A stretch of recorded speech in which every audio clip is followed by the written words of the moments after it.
Okay guys, just a real quick video today just to tell you about what I did last night. Last night in Eastern Virginia, the temperatures were getting down in the low 20s. All day long, it was in the upper 30s. Winds were blowing strong, gusts were pretty strong also. Getting a chance to come out to trapping area, I haven't had a chance to trap. I wanted to spend the night out here and just test some gear.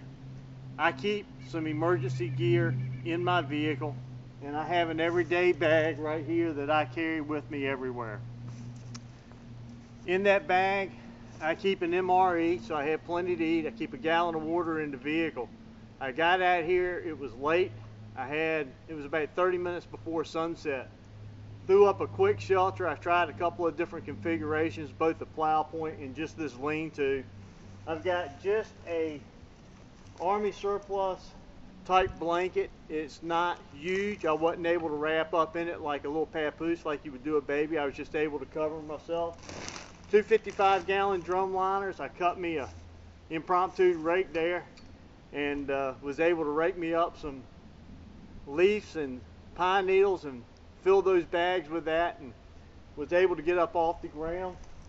I was dressed just like you see right now. I got on long johns, just canvas cotton pants, a cotton and wool blend, long johns top and bottoms, a wool sweater, wool hat, and I had my leather gloves, and of course I had an axe and a saw. Those stay in the vehicle all the time when I'm out, especially during hunting season for cutting roads and such. I had plenty of firewood already stacked up here, so I didn't really have to do a lot, and that was an advantage. But the disadvantage is the property owner, I have to use these large fire pits, and they're not designed for really warmth as much as they are for cooking over. So I had to have a really big fire to be able to get any heat reflected underneath this shelter, especially with the wind blowing the way it was. But the point is, I stayed comfortable all night. I got chilly a few times when the fire started to die down. I had to add a lot more wood to it, but my emergency equipment was enough to get me by. I did bring my pot, which normally stays with me this time of year, and that was really nice for being able to heat up the MRE and make coffee and such. But being able to utilize the gear you have, just on the seat of the pants, just in the last few minutes, decided to do it, called the wife, let her know where I was going to be. We had a game plan. I had a backup. I got a military sleep system in the vehicle. I've got my vehicle. I could leave at any time.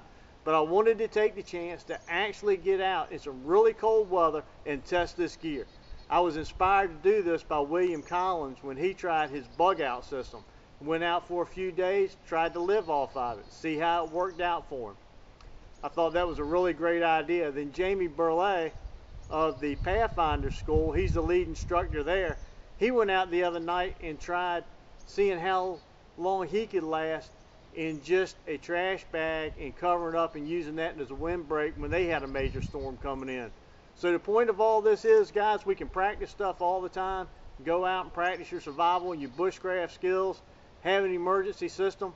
But if you never test it during controlled circumstances and you don't know if it's really going to work for you, do you really place a lot of faith in it? Now I know exactly what I can do, and I know what I can do to make some improvements on my shelter. Adding a little bit of plastic where I can turn this into a super shelter. I keep that in the back of the truck. Now I know it's a really good idea, and you better believe that's going to be part of that emergency kit for the wintertime from now on. So thanks for joining me for this quick video. I appreciate it. I'm Tim Langston with Red Dog Bushcraft. Thank you for everything that you do for both myself, the company, all your views and your support. It's I can't tell you how much it means to me. So on behalf of Red Dog Bushcraft, global safety and survival, until next time, God bless. Y'all get out and practice these skills.